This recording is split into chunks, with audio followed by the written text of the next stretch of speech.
Transgender এটা কি এবং পরকালের পরিণতি কি হবে? ট্রান্সজেন্ডার এটা হচ্ছে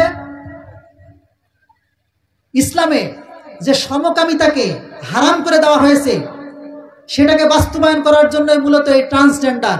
এটা হচ্ছে একজন মানুষ, সে পুরুষ, সে নিজেকে নারী মনে করলো, সমাজ তাকে নারীর স্বীকৃতি দিবে এবং নারীর আচার আচরণ যেগুলি আছে সে সব সেগুলিকে গ্রহণ করবে। অন্য একজন নারী, সে মনে করলো সে একজন পুরুষ, তাহলে সে পুরুষ হয়ে গেল এবং সে পুরুষের যে সমস্ত বিষয় যেগুলি রয়েছে সে অনুযায়ী সে জীবনযাপন করবে। তার প্রতিষ্ঠান যেমন দেখেন আজকে পশ্চিমাদের এটা একটা বড় একটা ফিতনা।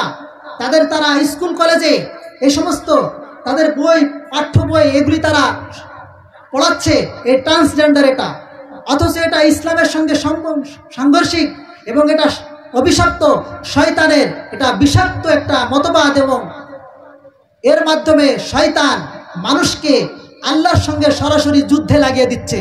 যেমন দেখুন সূরা রুমের 30 নম্বর আয়াত, লা তাবদিলা লিখালকিল্লাহ, আল্লাহ তাআলার সৃষ্টির মাঝে কোনো পরিবর্তনের কোনো সুযোগ নেই।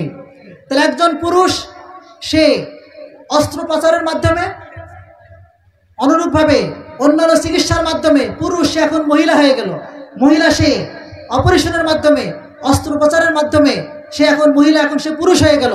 তাহলে আল্লাহ তাআলার সৃষ্টির মধ্যে এটা পরিবর্তন, তাহলে এটা এই আয়াতের আলোকে এটা সম্পূর্ণ নিষিদ্ধ, এটা হারাম।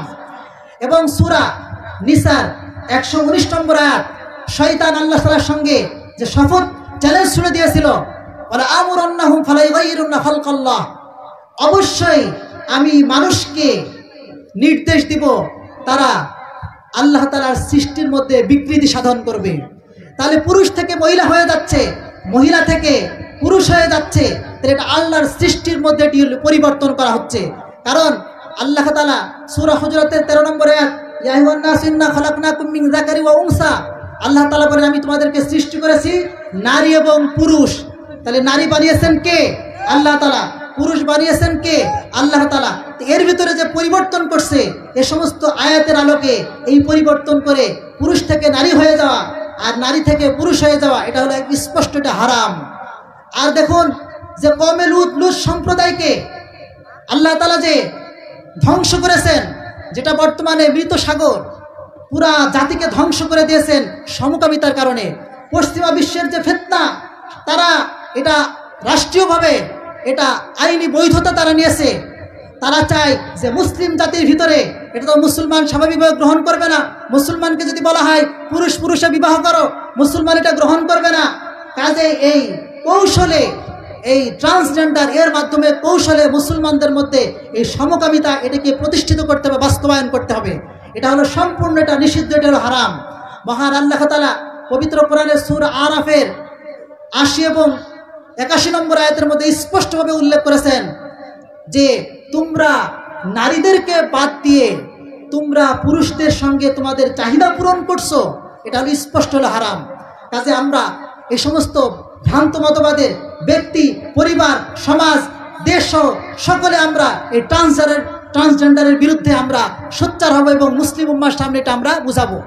বাকি হিজড়া আর ট্রান্সজেন্ডার এটা কিন্তু এক নয়। হিজড়া আল্লাহ তাআলা তাদেরকে এভাবেই বানিয়েছেন, সহিহ বুখারীতে রয়েছে খুনসা, এটা আল্লাহ তাআলা তাদেরকে এভাবে বানিয়েছেন, তার মান মর্যাদা সব রয়েছে, আল্লাহ তাআলা তাদেরকে এভাবেই বানিয়েছেন, সেটা ভিন্ন জিনিস। আর এরা তো নিজেরা পুরুষ থেকে মহিলা হতে যাচ্ছে। কাজে আল্লাহ তাআলা আমাদের সকলকে এই সমস্ত ভ্রান্ত মতবাদ থেকে দূরে থেকে ঈমান এবং আমলের উপরে সঠিকভাবে আমল করার তৌফিক দান করুন। সকলে বলেন আমিন। ওয়া আখিরু দাওয়ানা আলহামদুলিল্লাহি রাব্বিল আলামিন।